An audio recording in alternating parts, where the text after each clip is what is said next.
오늘의 사연을 소개하겠습니다. 저녁 시간대쯤 부모님 식당이 바쁠까 싶어 잠깐 들렀는데 남편이 일찍 와서 식사를 하고 있었습니다.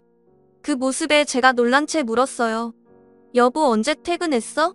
오늘 일이 조금 일찍 끝나서 장인 장모님 도와드릴까 싶어서 왔지. 근데 당신은 왜 나왔어? 나야말로 엄마 아빠 힘들까봐 나와봤지. 당신은 하루 종일 일하느라 피곤했을 텐데 뭐하러 여기 왔어? 내가 도와드릴 테니까 당신은 집에 들어가서 좀 쉬어. 아니야, 뭐 힘들 것도 없는데 뭐. 남편이 대수롭지 않다는 듯이 대답을 하고는 급히 식사를 하고 있었는데요. 그제서야 제 모습을 봤던 것인지 엄마가 미안한 듯 말을 꺼냈어요. 오늘도 종일 피곤했을 텐데 내가 그냥 들어가라고 해도 김소방이 말을 안 듣지 뭐니? 그리고 너도 뭐하러 나왔어? 엄마 아빠가 알아서 한다니까. 금요일 저녁에는 엄청 바쁘잖아. 그래서 혹시나 하고 나와봤지. 됐으니까 온 김에 밥이나 한 그릇 먹고 가. 네 언니랑 형부는 밥 얻어먹을 때만 얼굴 들이미는데 누가 부창부사 아니라고 할까봐 어쩜 하는 행동이 이리도 똑같은지 모르겠다. 둘 다 착해 빠져서 어디서 사기나 당하지 않을까 오히려 그게 걱정이 될 정도야. 엄마 무슨 그런 걱정을 하고 그래? 어이없다는 듯이 제가 엄마를 나무라고 있었는데요. 둘 다 하는 행동이 예뻐서 하는 말이지. 김소방 피곤할 텐데 밥 다 먹으면 얼른 같이 들어가. 그 뒤에도 엄마가 몇 번이나 들어가라고 했지만 남편과 저는 남아서 부모님 식당 일을 도왔습니다. 남편이 워낙 성실한 사람이다 보니 부모님도 남편을 많이 아끼곤 했어요. 남편에 비해 형부는 많이 얍삽한 사람이었기에 아마도 더 그랬던 것 같았습니다. 결혼 전 가끔 부모님 식당에 모여서 식사를 했는데요. 아무래도 평소 부모님이 많이 바쁘다 보니 식당에 찾아가야만 얼굴을 볼 수 있었으니까요. 그리고 형부는 그런 부분을 정말 기가 막히게 이용하곤 했습니다. 주말 하루는 무조건 부모님 식당에 들러서 공짜 식사를 했거든요. 점심때쯤 부모님 식당에 와서 점심 식사를 한 뒤 밖에서 빈둥거리며 놀다가 저녁 식사까지 먹고 돌아갔습니다. 그런데 문제는 식사를 하고 난 뒤 식당이 아무리 바빠도 절대 돕지 않았습니다. 물론 부모님은 그런 부분에 대해 아무런 말도 하지 않았고요. 하지만 제 눈에는 그런 형부의 모습이 마냥 좋아 보이지만은 않았는데요. 식사를 하고 난 뒤에 식사했던 그릇조차도 직접 치울 생각이 없어 보였거든요. 그 모습이 너무나 꼴보기 싫어서 어느 날은 제가 언니와 형부 들으라는 듯이 말을 꺼내기도 했어요. 매주 밥도 공짜로 먹는데 그릇 정도는 치워야 하는 거 아닐까요? 가만 보면 처지는 쓸데없이 오지랖이 넓은 것 같더라. 생각해봐. 여기 식당에 일하는 사람들이 있잖아. 장인 장모님이 비싼 돈 주고 고용한 종업원인데 당연히 그 사람들이 하는 게 맞는 거지. 왜 굳이 그런 사람들의 일자리를 빼앗으려고 그래? 돈을 받았으면 받은 만큼 열심히 일을 해야 하는 거야. 거기다 장인 장모님께서 월급을 적게 주는 것도 아닌데 최대한 부려먹어야 할 거 아니야. 아니, 다른 사람이 먹은 걸 치우라고 하는 것도 아니고 자신들이 먹은 것 정도는 치워야 하는 게 맞는 거죠. 제가 언니와 형부를 노려보고 있었더니 언니가 엉거주춤한 자세로 일어나서 그릇을 옮기는 모습이었습니다. 그런 언니에게 형부가 짜증스레 말을 했어요. 그냥 냅둬. 이런 거 자꾸 해주면 여기 일하는 종업원들 버릇만 나빠져서 안 돼. 형부는 굉장히 자기중심적인 사람으로 이기심도 많은 그런 사람이었습니다. 그러던 중 남편과 제가 결혼을 했는데요. 그동안 형부의 모습을 보며 질릴 대로 질린 나머지 인상 바른 사람을 만나야겠다는 생각뿐이었고 착한 남편을 만나서 결혼을 했습니다. 그랬으니 그동안 형부만 겪어봤던 부모님 입장에서는 남편이 더욱 예뻐 보일 수밖에요. 혹여나 부모님 식당에서 식사를 하게 되면 남편은 잠시도 가만히 있지 않고 분주하게 움직였으니까요. 그러던 어느 날 그날도 역시나 부모님 가게에서 다 함께 식사를 하고 난 뒤 남편이 일어나서 그릇을 치우며 정리정돈을 하기 시작했는데요. 그 모습을 가만히 보고만 있던 형부가 비웃듯 말을 했어요. 역시 동서는 몸쓰는 일을 해서 그런지 손이 엄청 빠르긴 하네. 형부, 그게 무슨 뜻이에요? 아니, 그렇잖아. 아무래도 동서가 막노동을 하다 보니까 식당, 자빌 이런 것도 많이 익숙한 거 아니냐 그런 말인 거지. 이래서 사람은 공부해야 하는 거야. 생각해봐. 이 몸쓰는 일을 할 사람들은 천지에 널렸거든. 근데 나처럼 공무원 시험 붙는 건 하늘의 별따기잖아. 공무원 시험에 딱 붙고 나니까 일도 편하고 얼마나 좋아. 형부, 이건 그냥 인성의 문제 아니겠어요? 공짜로 소고기 얻어먹었으면 최소한 이 정도는 해야 하는 게 맞는 거잖아요. 저 제 말은 똑바로 해야지. 우린 밥값 내겠다고 하는데 장인 장모님께서 안 받으시는 거잖아. 암튼 동서도 다시 공부해서 다른 일을 찾아봐. 그 막노동을 언제까지 할 수 있겠어? 그래봤자 국어 공무원밖에 안 되면서 너무 뻐기는 거 아니에요? 형부의 예의 없는 태도에 저도 모르게 그 말이 툭 하고 튀어나왔는데요. 그 덕분에 형부가 더욱 흥분한 채 소리쳤습니다.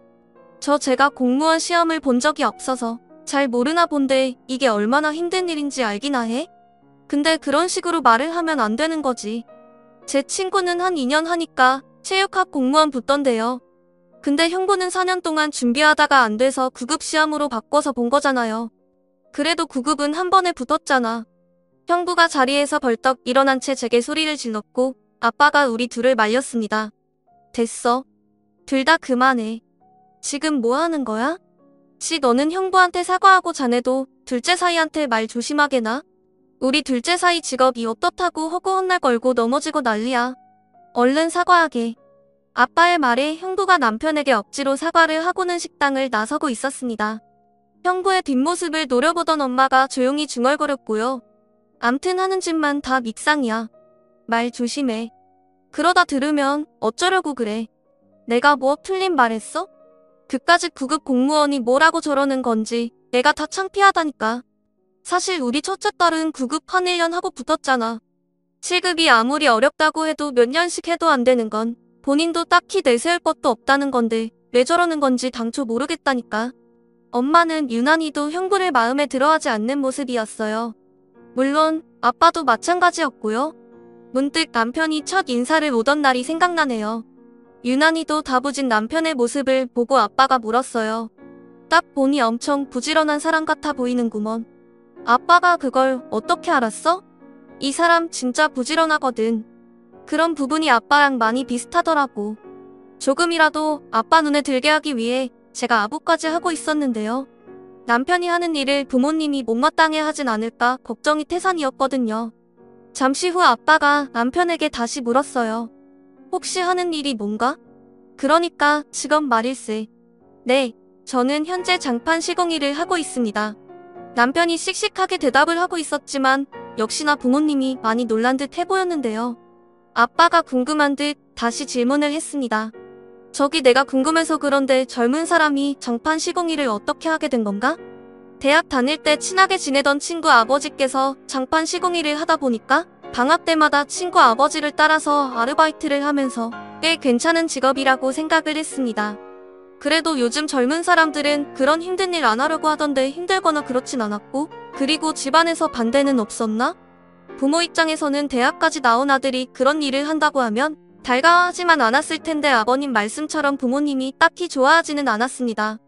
특히나 어머니는 펄쩍펄쩍 뛰면서 말리기까지 했고요. 다만 아버지는 조금 걱정을 하긴 했지만 대학을 졸업한 뒤부터는 자신의 인생은 자신이 살아가는 거라고 하시면서 하고 싶은 일을 하라고 응원해 주셨습니다. 사실 저희 아버지도 대학을 졸업하고 나름 알아주는 회사에 들어가셨다는데 월급쟁이 생활을 하다 보니까 꿈도 없어지고 큰 비전을 못 느꼈다고 하셨거든요.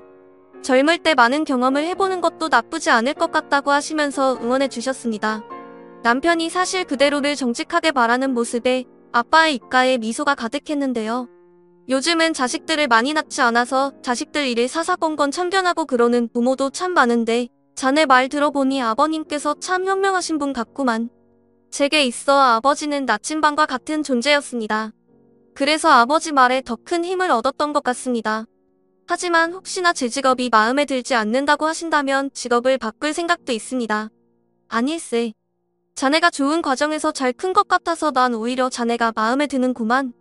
그 장판 시공하는 일이 보통 어려운 일이 아니라는 거 나도 있기 때문에 잘 알고 있거든. 근데 거기서 몇 년씩이나 버틴 거 보니 나중에 처자식은 굶기지 않을 것 같아서 오히려 안심이 되는구만. 좋게 봐주셔서 정말 감사합니다. 남편이 아빠에게 감사 인사를 했는데요. 아빠의 입가에는 흐뭇한 미소가 가득했습니다. 남편이 가고 난 뒤 아빠가 기쁜 목소리로 말을 했거든요. 우리 둘째 예비 사위는 마음이 바다같이 넓은 사람이야. 우리 딸이 사람 보는 눈이 있었구만. 그지? 내가 딱 보는데 눈에 다 선한 사람이에요. 이렇게 써있더라니까.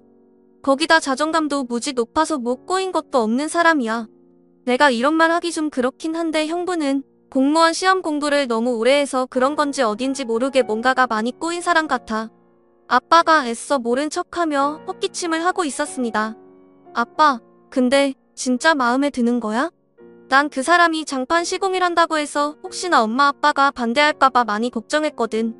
반대할 게 뭐가 있어? 그 아버지의 그 아들이라고? 내가 보니 아버지도 참 바른 분 같아 보이더구만. 근데 어디 대학 나왔는지는 왜 안 물어봐? 그걸 뭐하러 물어봐? 아까 들어보니 대학은 나왔다고 하는 것 같더구만. 내 엄마 아빠는 대학 안 나왔어도 이렇게 잘 먹고 잘 살고 있잖아. 근데 뭐 한다고 그런 걸 대놓고 물어봐? 사람만 불편하게. 아빠가 대수롭지 않게 말을 하고 있었는데요. 엄마 또한 아빠 말에 동의한다는 듯이 고개를 끄덕이고 있었습니다. 그 뒤 우리는 훈훈한 분위기 속에서 상견례를 한 뒤 결혼을 했습니다. 남편의 한결같은 모습에 시간이 가면 갈수록 부모님은 남편을 더 좋아했는데요. 딱 한 사람 형부만이 남편을 못마땅해 안 채 무시하기 일쑤였습니다.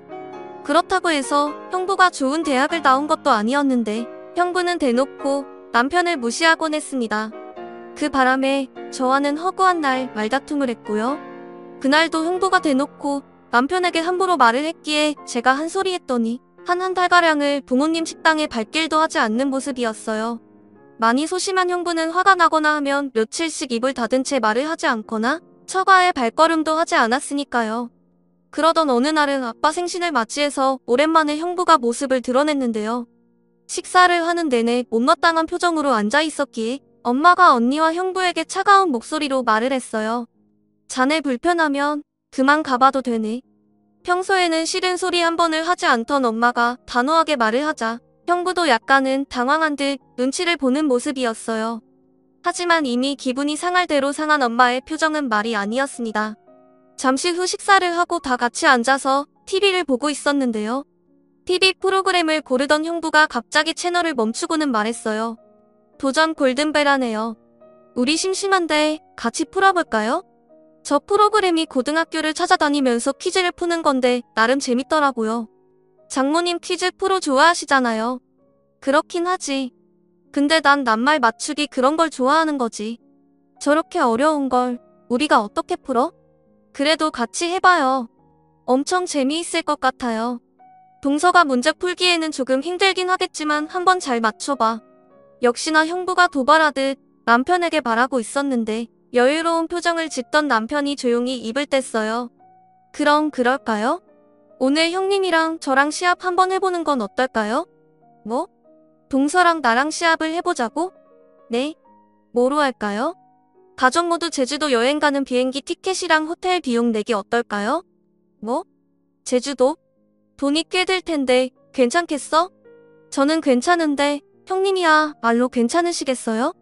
뭐? 설마 동서가 날 걱정하는 거야? 이래봬도 내가 공무원 합격한 사람인데 저런 문제는 식은 죽 먹기거든? 내가 공무원 시험 준비하면서 본 문제만 해도 어마어마해. 내 걱정은 하지 말고 자네 걱정이나 해. 장판 까느라 바쁜데 책은 좀 봤나 모르겠네. 그나저나 나중에 딴소리 하기 없기야. 여기 증인도 엄청 많으니까. 장인 장모님, 동서 덕분에 우리 공짜로 제주도 여행 가게 생겼네요. 시작하기도 전에 형부가 마치 다 이긴 것 마냥 거드름을 피워대고 있었습니다. 그 모습에 남편은 그저 미소를 짓고 있을 뿐이었고요. 곧 퀴즈가 시작되었고 형부가 남편을 잔뜩 깔본 채 문제에 집중을 하고 있었는데요. 잠시 뒤 충격적인 일이 일어났습니다. 문제가 나오는 족족 남편이 한 문제도 틀리지 않고 정확하게 맞췄거든요. 그 바람에 형부뿐만 아니라 가족들이 믿을 수 없다는 표정으로 남편을 바라보고 있었는데요. 급기야는 마지막 골든벨을 울리는 문제마저도 크게 어렵지 않다는 듯이 단숨에 정답을 맞췄습니다. 그러니까 그날 도전 골든벨의 마지막으로 남은 최후의 1인조차도 문제가 어려워 골든벨을 울리지 못했는데 남편이 거침없이 정답을 맞췄고 골든벨을 울렸던 겁니다. 그에 비해 형부는 몇 문제 맞추지도 못한 채 씹은 듯한 표정으로 앉아 있었고요. 한마디로 그날 시합은 남편의 완승으로 끝이 났습니다. 완벽하게 이긴 남편이 형부를 보며 한마디를 날렸는데요. 형님, 설마 헤르만헤스도 모르는 거 아닌 거죠? 뭐? 내가 헤르만에서도 모를까봐 그래? 사람을 뭘로 보고 그런 소리를 해? 아니, 아까 보니까 대답을 못하시는 것 같길래요. 알거든? 다만 이름이 금방 떠오르지 않은 것뿐이지. 그럼 다행이네요. 순간 남편의 한쪽 입꼬리가 살짝 올라가 있었는데요. 형부가 도저히 이해가 안 된다는 표정으로 남편에게 물었어요. 동서 장판이나 까는 사람이 어떻게 이런 걸 다 맞출 수가 있어? 대체 정체가 뭐야? 형부, 우리 남편이 이래봬도 연세대 나왔거든요? 뭐? 연세대? 그게 정말이야? 뻥이지. 동서 그런 걸로 사기치고 결혼하면 사기 결혼인 거야. 순간 가족들이 침을 꼴깍 삼킨 채 남편의 입만 뚫어져라 바라보고 있었는데요. 남편이 입가에 미소를 머금은 채 쑥스러운 듯 대답했습니다. 연대 경영학과 졸업한 거 맞습니다. 뭐? 진짜야? 이 사람 이거 진짜 큰일 나겠네? 어디서 그런 거짓말을 하고 있어? 연세대 졸업하고 창판이나 깔고 있다는 게 말이나 되는 소리야? 조사하면 다 나오니까 거짓말할 생각하지 말고 바른대로 말해. 형부가 삿대질까지 하면서 남편을 압박하고 있었습니다. 형부, 저도 그동안 남편 대학 동기들도 만나고 그랬어요. 우리 남편이 무슨 득이 될 게 있다고 그런 거짓말을 하겠어요? 그럼 진짜 연대를 나왔단 말이야? 근데 왜 그렇게 살고 있어? 아무리 생각해봐도 말이 안 되는 거잖아. 형부가 잘 모르나 본데 이 사람 연봉이 1억도 훨씬 넘어요. 제 입에서 1억이라는 말이 나오자마자 형부의 얼굴이 급격하게 굳어져 있었습니다. 뭐? 1억. 아니 그까짓 일에서 1억을 넘게 본다는 게 말이나 되는 소리야? 그래서 제가 대기업도 포기하고 이 일을 배운 겁니다. 제겐 더 큰 꿈이 있거든요. 이 일이 워낙 힘들어서 다들 안 하려고 하는데 그만큼 수입은 좋은 편이에요. 덕분에 지금 돈도 꽤 많이 모았습니다. 곧 제가 하고 싶었던 사업을 본격적으로 할 수 있을 것 같습니다. 남편이 대답을 하고 있었는데 형부가 정신줄을 놓은 사람 마냥 멍이 앉아있는 모습이었어요. 그 모습에 엄마가 남편에게 다시 물었습니다. 세상에나 그런 명문대를 나왔는데 그동안 왜 말을 안 한 거야? 장인 장모님께서 딱히 물어보신 적도 없으셨고 명문대 나와서 왜 그런 일을 하냐고 묻는 사람들이 너무 많더라고요.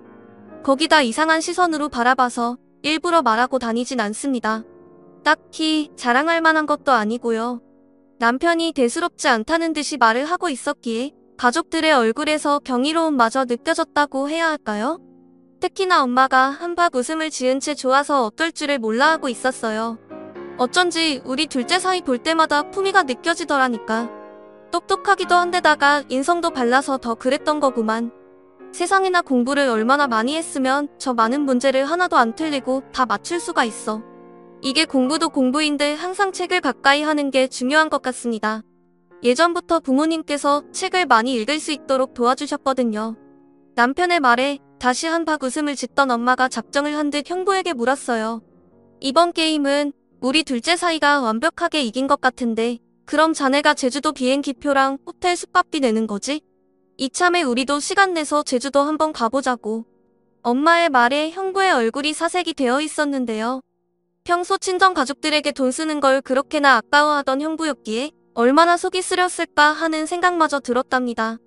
그 와중에 남편도 형부를 압박하고 있었어요. 형님께서 비행기표랑 호텔비를 지원한다고 하시니까 제가 식사 비용은 책임지도록 하겠습니다. 그러면 되겠다. 역시 당신은 마음도 넓다니까. 언니 형부 제가 휴가 날짜 미리 잡을게요. 제가 약간은 놀리듯 말을 하고 있었지만 큰 충격을 받은 모양으로 입을 꼭 닫은 채로 형부가 한숨만 내쉬고 있었습니다. 그 뒤 형부는 비행기 예매부터 호텔비까지 계산할 생각에 며칠을 알아누기까지 했는데요. 얼마 뒤 울며 겨자 먹기로 가족 여행을 다녀온 형부와 언니는 카드 할부값을 갚느라 많이 힘들다면서 부모님 식당에 발길도 하지 않는 모습이었습니다. 그 모습에 남편이 웃으며 말을 했고요. 사실 형님이 나한테 함부로 하는 건 그냥 참을 수 있었는데 가만 보니까 장인 장모님께도 조금 함부로 하는 것 같길래 겸사겸사 내기를 했던 건데 덕분에 잘 쉬다 왔네. 그러게. 근데 형부도 진짜 웃긴 것 같아. 당신이 연대 나왔다고 하자마자 바로 꼬리 내리고 눈치만 보잖아. 사람이 어쩜 그래도 야비한 건지 소름이 끼치더라니까. 요즘은 당신 눈치가 보여서 부모님 가게에 발길도 하지 않잖아. 벨벳 꼬인 형부 얼굴 자주 안 봐서 난 좋더라고. 남편과 둘이서 큰 소리로 웃고 말았는데요. 그 뒤 형부는 1년에 한두 번 친정에 올 뿐 거의 얼굴을 볼 수 없었거든요. 요즘도 남편은 일찍 퇴근을 하는 날이면 부모님 식당에 가서 일을 돕고 있는데요. 현재 남편은 새로운 사업을 시작해서 사업도 승승장구하고 있답니다. 성실한 남편뿐만 아니라 시부모님 두 분도 워낙 좋은 분들이라 감사한 마음으로 행복하게 잘 살고 있습니다. 오늘의 사연은 여기까지였습니다. 감사합니다.